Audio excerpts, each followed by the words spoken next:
Dans ce 10e festival de la création télévisuelle à Luchon, il y a plusieurs manières de s'exprimer sur la création. Vous l'avez vu si vous avez suivi toute la couverture de France 3 Occitanie, il y a des documentaires, il y a des fictions, il y a des web-séries même aujourd'hui, et puis il y a même du cinéma en quelque sorte, sans images mais avec la musique. On va en parler avec Jean Musy. Bonjour Jean Musy. Bonjour. Vous êtes quand même Grand Prix de la SACEM pour la musique pour images de 2016. Vous avez signé un concept un petit peu particulier, on va y venir, Mon cinéma sans images, qui a été présenté à ce festival. Alors, vous avez quand même un parcours étonnant. Vous avez commencé votre carrière à Paris avec celui qui était un monument de la création télévisuelle et de la télé à l'époque, c'était Jean Nouin. J'ai passé une année avec cette équipe-là. J'avais 7 ans.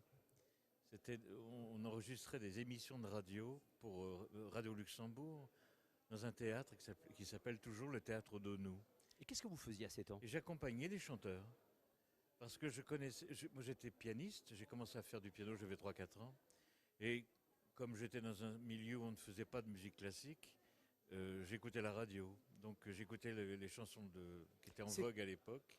Et je les connaissais toutes par cœur. Alors je le précise, c'est temps, vous venez de monter, comme on dit à Paris, puisque vous êtes originaire de notre région, l'Occitanie, vous êtes né à Capestan, qui est un petit village près de Béziers. Hein. Oui. Alors vous avez ensuite fait des arrangements pour des chanteurs très célèbres, hein, Jodassin, Barbara, Mouloudji, Jonas, Véronique Chanson, Catherine Lara, Serge Reggiani, Adamo, Aznavour, 1045 tours, j'ai vu, 200 albums en arrangement, avec des styles quand même quelque peu différents. Oui, bien sûr. Il faut s'adapter à la personnalité d'un chanteur. Oui. Finalement, à un certain moment, un arrangeur devient un peu à la mode. Dans notre métier, il n'est pas connu du grand public, mais dans le métier, les arrangeurs avaient des modes. Et nous étions à l'époque, on va dire 5-6 arrangeurs, à faire à peu près toute la production de variété entre les années 70 et 80, 90, quoi. Pendant une vingtaine d'années, on faisait tout à 5-6 arrangeurs. J'ai envie de vous demander quelle est la collaboration la plus difficile que vous ayez vécue et au contraire celle qui vous a apporté le plus de bonheur, le plus de complicité. La plus difficile, j'oserais pas en parler. J'oserais pas en parler. Oh, une des plus belles, c'était peut-être avec Barbara quand même. C'était peut-être avec Barbara.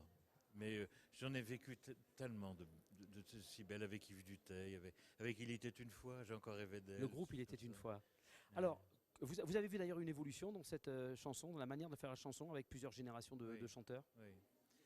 Tout a changé parce que les producteurs ne sont plus les mêmes. La production a changé en fonction des individus. On pouvait critiquer des gens comme Eddie Barclay, mais c'était des amoureux de la chanson. C'est vrai qu'ils ont produit beaucoup de choses pas très très intéressantes. Mais Barclay, il pouvait produire des tubes pas très intéressants, mais par ailleurs, c'est quand même lui qui a signé Léo Ferré, qui a signé Jacques de Broncard. Plus personne ne sait qui c'est. C'est un des plus grands auteurs français, Jacques de Broncard. Barclay l'avait signé. Il avait signé Fanon, il avait signé Aznavour. Aznavour, personne n'en voulait. Et c'est Eddie Barclay qui l'a lancé. C'est Barclay, mais pas seulement des gens qui sont devenus inconnus maintenant, mais qui ont vécu grâce à Barclay. Ces amoureux-là n'existent plus. Alors, vous rencontrez Francis Léhé et là, vous allez vous diriger vers la composition de musique de film. Est-ce qu'on on arrange différemment pour un film que pour des chanteurs? Oui, ça n'a rien à voir. Il faut suivre l'image ou au contraire, on vous demande une musique et ensuite le réalisateur s'en débrouille, entre guillemets? Non, c'est vraiment une collaboration avec le réalisateur. C'est une complicité. La preuve, c'est que j'ai travaillé avec beaucoup de réalisateurs, mais la fidélité que j'ai pu avoir s'est exercée sur très très peu de gens. Parce que on ne peut qu'avoir envie d'aimer les gens avec lesquels on travaille. Et je ne les aimais pas tous. Comment vous définiriez le rôle de la musique dans un film? Elle doit soutenir l'image, elle doit l'accompagner? Non. Elle doit suggérer des émotions? Oui, elle doit éventuellement suggérer. Moi, je dis toujours qu'on devrait être payé sur notre façon de nous taire. La musique, ce que je reproche au cinéma de maintenant, c'est qu'il y a de la musique sans arrêt. La musique est partout. On devrait nous demander de nous taire un tout petit peu. Respecter les silences. Respecter le silence. La musique doit apporter une nuance. une nuance. Donc finalement, un une bon film, émotion. c'est de la musique et aussi des silences, et en plus des Oh dialogues. oui, le silence. Alors on va venir à un concept très particulier que vous avez présenté à ce festival de Luchon, Mon cinéma sans images. Expliquez-nous. C'est une vieille histoire, depuis une quinzaine d'années. Je n'ai pas fait que des films que j'aimais, hein. Je ne suis pas complètement fier de ma carrière, hein. Mais pour me faire du bien, je reprenais depuis 15 ans, je reprenais des nouvelles de Stefan Zweig que j'adaptais pour un certain type d'écoute. C'était déjà le cinéma sans images. C'est-à-dire, il y a un conteur, il y a de la musique originale, il y a des bruitages, il y a éventuellement plusieurs comédiens, mais pas forcément. Donc on lit un texte, et On c'est dit les un sons, texte. les sons qui accompagnent et qui suggèrent quelque chose. Comme au cinéma, mais il n'y a pas d'image. Et Alors en fait, vous êtes soutenu d'ailleurs pardon. par la Fédération française des aveugles, Oui, oui. parce que justement pour eux ça leur permet d'imaginer un film. Moi, ils me disent que ça leur permet d'être à égalité avec nous. C'est-à-dire que lorsqu'ils vont voir un film, ils appellent ça un film, sans image, lorsqu'ils sont à côté d'un voyant, ils pensent que, et je crois qu'ils ont raison, qu'on voit les mêmes choses. Rapidement, que raconte Mon cinéma sans images?